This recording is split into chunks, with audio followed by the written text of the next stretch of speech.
La blessure de l'injustice est souvent liée à un sentiment de rigidité et de perfectionnisme. Elle se développe chez les enfants qui ont grandi dans un environnement où les attentes étaient élevées, parfois démesurées, où l'on mettait l'accent sur la performance et la perfection. Cela crée chez l'adulte un sentiment de devoir être irréprochable pour se sentir aimé ou accepté.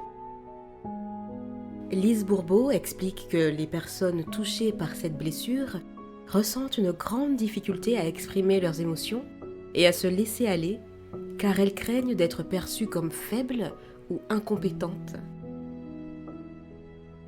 Cette peur de l'imperfection se traduit souvent par une attitude rigide, tant envers elles-mêmes qu'envers les autres, avec une tendance à être très critique, car elles ressentent profondément ce qui leur semble injuste.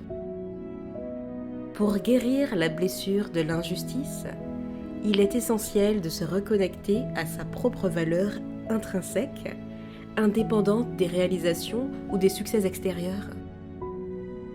Lise Bourbeau souligne qu'il est crucial de comprendre que la vie n'est pas toujours juste et que cela ne remet pas en cause notre valeur personnelle. Apprendre à accepter l'imperfection, tant en soi-même qu'autour de soi, est un acte de libération.